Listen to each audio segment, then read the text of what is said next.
right, next up we have Demon Hunter, and oh man, no man, did Demon Hunter get some cards this set?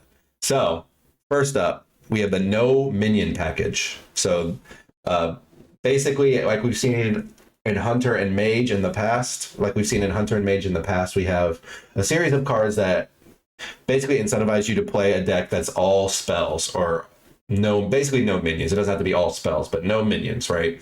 So we'll start with these, the less exciting ones first. So we have here Fildori Warband. Deal 4 damage if your deck has no minions. Summon 4/1/1 Illidari with Rush. This is a good card. This is a really good card. This basically gives you 8 damage for 4 mana. That's just a really good rate. Obviously, the 4 of that damage is on 1/1s with Rush. But as far as this being good board control, this is going to be, something that you want in your deck, especially if you're not running minions, because you're going to need some other way to generate minions. So it synergizes with a deck that has no minions by giving you minions to attack with, giving you some board control. It's 4 mana. That's just a really decent rate at 4 mana. Nothing super crazy exciting, but for standard, this is good enough. Mark of Scorn, this is another one. Draw a card. If it's not a minion, deal 3 damage to the lowest health enemy. Again, this is one you could even run in like a very low minion count deck. This one does not have to be no minions. It's just a good card.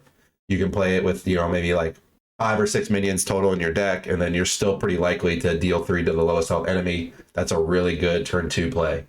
And then this card is crazy.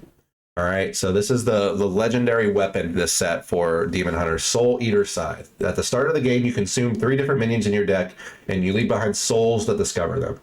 So you get 3 bound souls shuffled into your deck that say, discover a minion consumed by Souleater Scythe. So when I first saw this card, I thought it was absolutely nuts. And then the more I've thought about it, it just gets even crazier. So let me explain really quick how exactly the soul thing works. So they shuffle it at the beginning. They consume the minions from your deck. So those minions are now gone from your deck. So when you draw the bound souls, you'll get to discover one of those 3 minions. So let's say you've got Jace Darkweaver, Bran Bronzebeard, and Artificer Zymox are your 3 minions that you have in your deck. And when you draw the first one, you get to discover one. So say you grab Artificer Zymox. Now that leaves the pool. So the next bound soul you draw, you'll discover from the other 2 minions. You don't get to get 3 copies of the same minion. That's how that works. So that said, the redundancy and consistency this creates for this deck is absolutely nuts. So now instead of, Demon Hunter needing to draw specifically Jace, they need to draw 1 of 3 bound souls to find their Jace Darkweaver. They need to draw 1 of 3 bound souls to draw their Artificer Zymox. That turns on their relic synergies, whatever it may be. I think relics are a really great fit for a no minion Demon Hunter deck because none of the relics are minions except for Zymox. And then you put Zymox in your deck and turn it into a bound soul. So it's no longer a minion in your deck.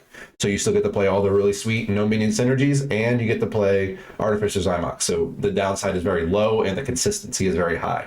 The other thing is, it's a bound soul. You can't get eaten by Mutinous. So there will be some interesting counterplay with that. And the other nice thing is, so a card like Theotar, for example, can steal the bound souls, but because they didn't consume any minions with Souleater Scythe, it doesn't do anything for them. So it'll be a 1 mana, do nothing. So stealing that for them isn't that great, because basically that just means they get rid of 1 of those minions, but you get to choose the one they got rid of, right? Because you'll still draw the other 2 souls eventually, and then you can pick the minions that you want, depending on the matchup. So this card, I think this is one of the best cards in the set, period. I cannot wait to play with this card. This might be the first deck I try. So the last card from the no minion package Demon Hunter synergy stuff is Deal with the Devil. And this is the one I'm the least excited about. You'll probably still play it in the set or in the deck, but you're a lot less excited about this than you are the other ones. So on turn 4 or 5, summoning 2 3/3s, or I guess 3 3/3s, it's pretty good. It reminds me of the spell from Hunter that made the wolves, except these have lifesteal, so that's pretty nice. But they don't have rush or anything like that. They're just going to be on the board. There's a lot of ways to clear 3-drop or 3-power minions from the board. So it's a good card. It's a fine card.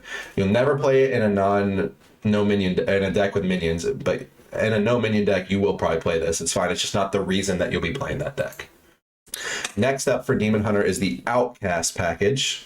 So the Outcast package to me looks a lot worse than the no minion package for Demon Hunter. Let's go and look at the cards, right? So we got Fierce Outstrider has Rush. It's a 1-mana 2/1. That's a good rate. So your next outcast card costs 1 less if you outcast it. Not bad. Vengeful Walloper. It's a 7-mana 5/5 Rush. Pretty terrible, except costs 1 less for each outcast card you've played this game.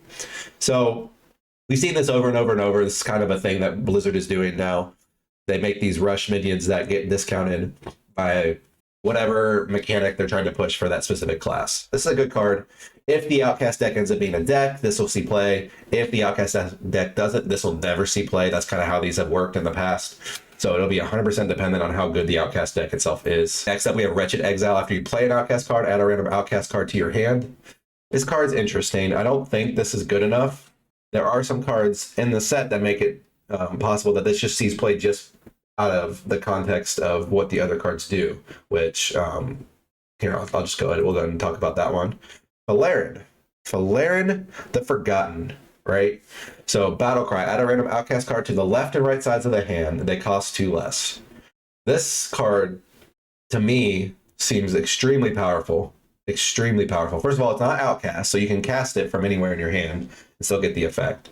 The fact that it discounts the cards you get lowers the so I just noticed that the flavor text for this card just says flavor text, like they forgot to put in flavor text, but his name is Falarin the Forgotten. That's got to be intentional. That's hilarious. So a lot of risk when you have cards that generate random cards is that, well, random cards are random. So you can get 2 completely garbage cards and then this card did nothing.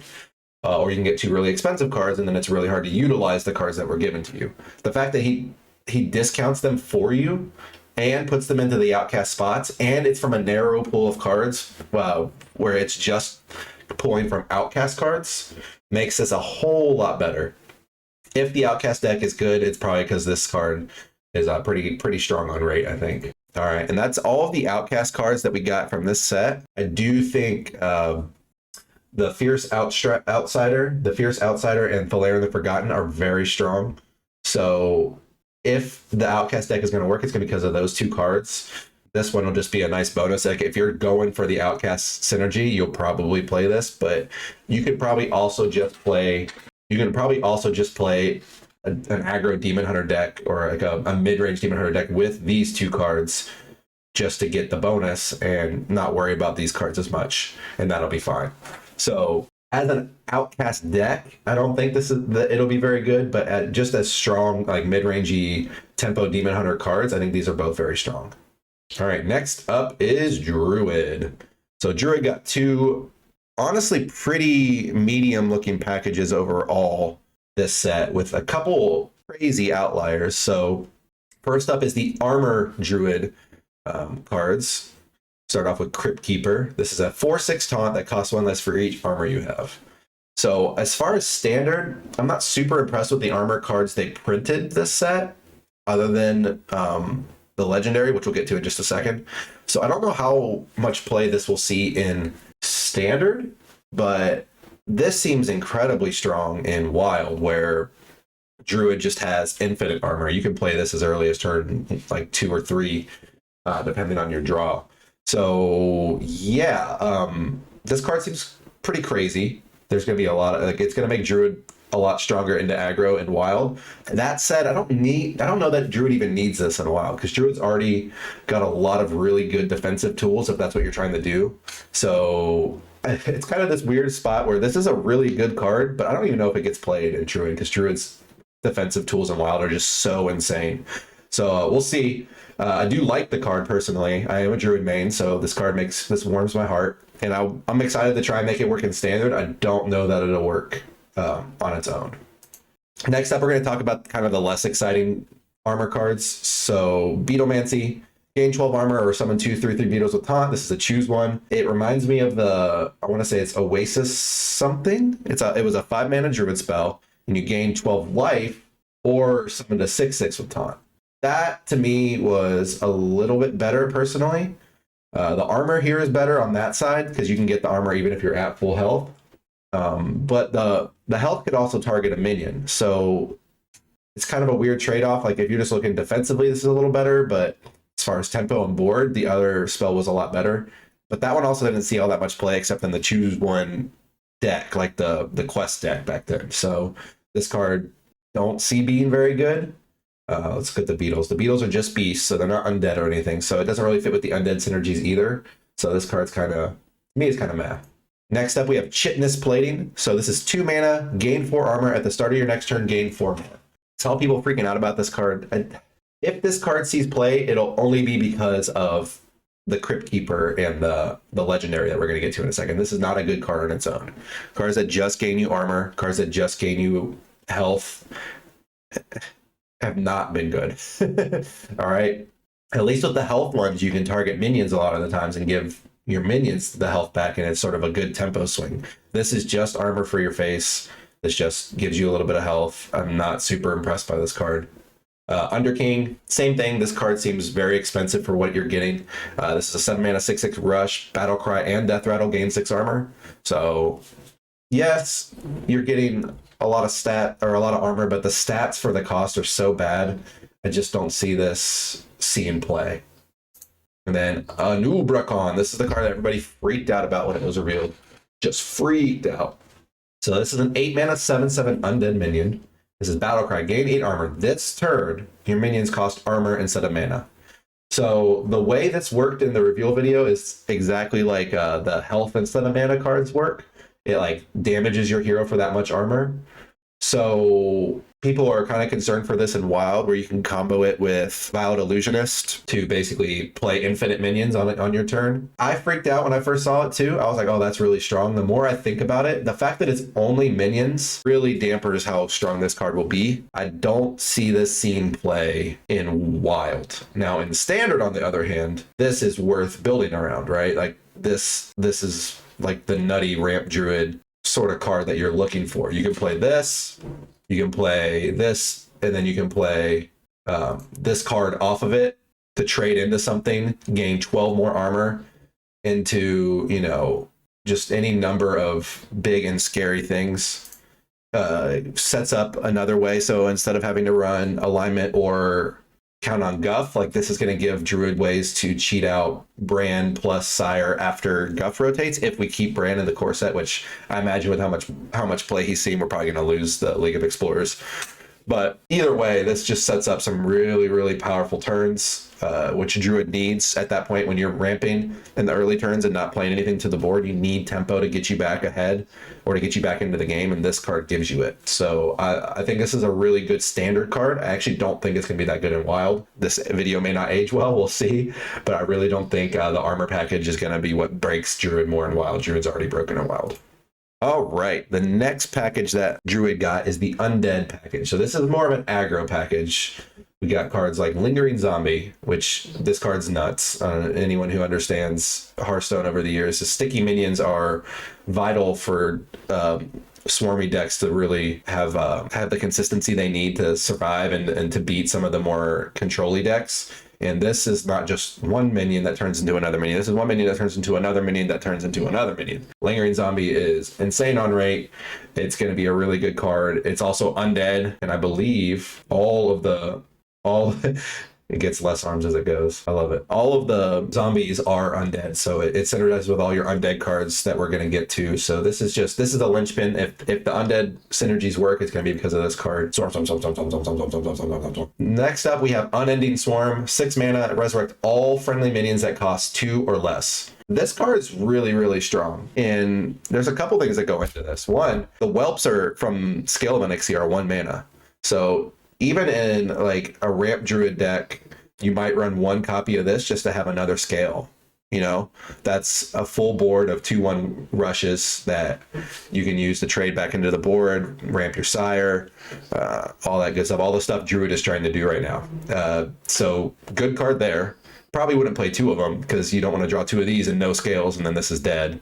So maybe you draw 1, or it's just a good card to discover off of your discover effects. But the main way I see this being used is in the undead deck. So even if you just played a Lingering Zombie, then maybe a couple other undead minions, you're getting a Lingering Zombie back. You'll get the Disarm Zombie back. So that makes a really sticky board there already that you can buff up and kind of refill. and go and get back onto the board after they clear your first board. So I think this is a really good card, both for the undead deck and for, or both for the undead deck and for some of the other druid decks. Next up, we have Wither, and this card I've gone back and forth on over and over. And after seeing all of the undead cards we've gotten and what cards are gaining the undead tag, I think this card is actually kind of nuts. So the way this works is it says choose a minion. Each friendly undead steals 1 attack and health from it. So if you have 6 undeads on board, you can kill a 6/6 with this. If you have 5 undeads on board, you can kill a 5/5 with this, or you can just hit a 7/7 or a 6/6 or a bigger minion you're having trouble with, shrink it down really small, buff your entire board, and then trade off for it. Notice it does not say choose an enemy minion, so you can also play the new legendary, which we're going to get to in a second.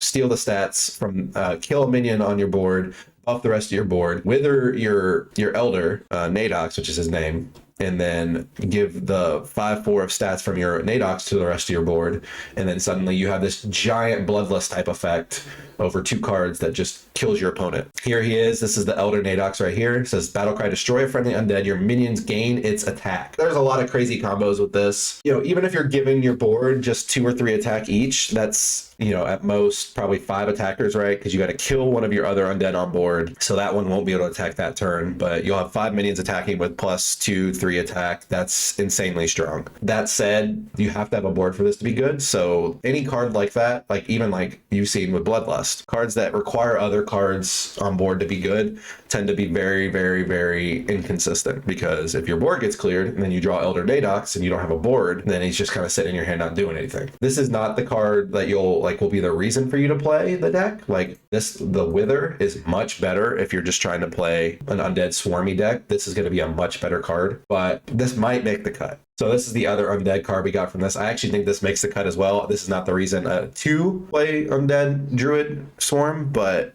you think about playing a lingering zombie on one. Even if they trade for the first part of it, you have the second part of it stuck around, you trade that in, get a 1/1, play this, get a 2/3 and a 2/2. That's on turn 2, a 1/1, a 2/3, and a 2/2 on board. That's strong. You know, that's a very threatening board after just turn 2. And, you know, you have to use a coin or anything for that. That's just a curve. So this will be a good card in that deck. The Nerubian Skitterer it creates is also an undead. So that's important to note. So that means you're getting 2 undead bodies out of this, which help a lot with the Wither and stuff you're trying to do. So I think the undead synergies will probably be something that we can replace part of the core of the aggro druid deck now with, and it'll probably make the deck even stronger. You know, the nice thing about this card in particular is the rest of the minions don't actually have to be undead. So you can just, you know, play a regular aggro druid curve with a bunch of tokens and stuff, play this on one of your undead minions, and then suddenly, you know, you have a big board buff, which that deck definitely wouldn't mind having more of. So it'll be interesting to see. I don't know that this is better than aggro druid, but this card, Lingering Zombie, Wither, and Nerubian Flyer seems like a really strong core for an undead deck. Next up, we have Mage, and this one has 2. This Mage has 2 different packages. It kind of got this set around. The first one being what you want to call it. Let's call it the Grand Magister Rommath. So his battle cry says, cast each spell you've cast this game that didn't start in your deck. So to kind of fill that out, we've got Prismatic Elemental, discover a spell from any class, cost 1 less. Energy Shaper, transform all spells in your hands into ones that cost 2 more, but they keep their original cost. So sort of like Deck of Lunacy, but for your hand instead of for your deck. And then Vast Wisdom, which is not spells from other classes, but discover 2 spells that cost 3 or less and you swap their cost. This package is interesting. This is a really swingy card. It's going to be a really powerful card, but it's also, you control some of it. So Prismatic Elemental, you get to discover the spell that you pick, but Energy Shaper you don't. So if you get garbage spells, that's what Grand Magister Rommath's going to be recasting. He's kind of a really cool swingy Yogg-Saron type effect. I love it. I'm going to play it. We're going to try it, especially in Wild where there's a lot more ways to create stuff with Deck of Lunacy and stuff like that. We are absolutely going to play this card. That said, I don't think it's very good. It's not going to be very consistent. You play this for the lulz and for the fun. You don't play this to be strong. I don't think these cards are particularly good on rate either. So this one we'll see. Vast Wisdom is by far the best of these cards, in my opinion. This is a card you probably can just play in your mage deck. A lot of mage spells that are 3 or less, like I think between 3, you're probably going to find one that's good.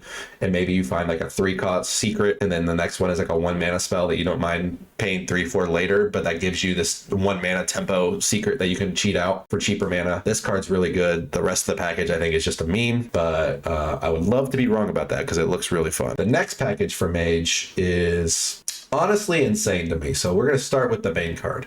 This card is Arcane Bolt. 1 mana, deal 2, mana thirst 8, deal 3 damage instead. So after turn 8, this will be a lightning bolt like Shaman has, but for 1 mana with no overload. Pretty strong. I mean, that would be strong on its own, but we also have the rest of this package. Arc Splitter, Death Rattle, add 2 Arcane Bolts to your hand. So that's the card we just talked about. Magister's Apprentice, your arcane spells cost 1 less. So this is Sorcerer's Apprentice, but just for arcane. Pretty crazy. Now all your Arcane Bolts are 0. Arcane Worm, add an Arcane Bolt to your hand. So there we got more Arcane Bolts. And then the main card, Vexilus. That's a 5 mana, 3/5 elemental. Your arcane spells cast twice. Turn 8, you go Vexilus, you go Magister's Apprentice. Now you have 0 mana Arcane Bolts. They all deal 3. They all cast twice. So each one is 6 damage. So this works the same way it has in the past. When you cast a spell twice, the second one always targets the same target. So your Arcane Bolts can all go face. This package to me seems very strong because this is disregarding any other arcane spells you have, right? So we can play other arcane spells in this deck, get value from them as well. But just all this Arcane Bolt generation plus Vexilus plus Magister's Apprentice, I think will be a core for a very strong, maybe tempo mage style deck with a combo finish. You don't even need the Apprentice really. If you get them down to like 10, 15, you play Vexilus on turn 8 and bolt.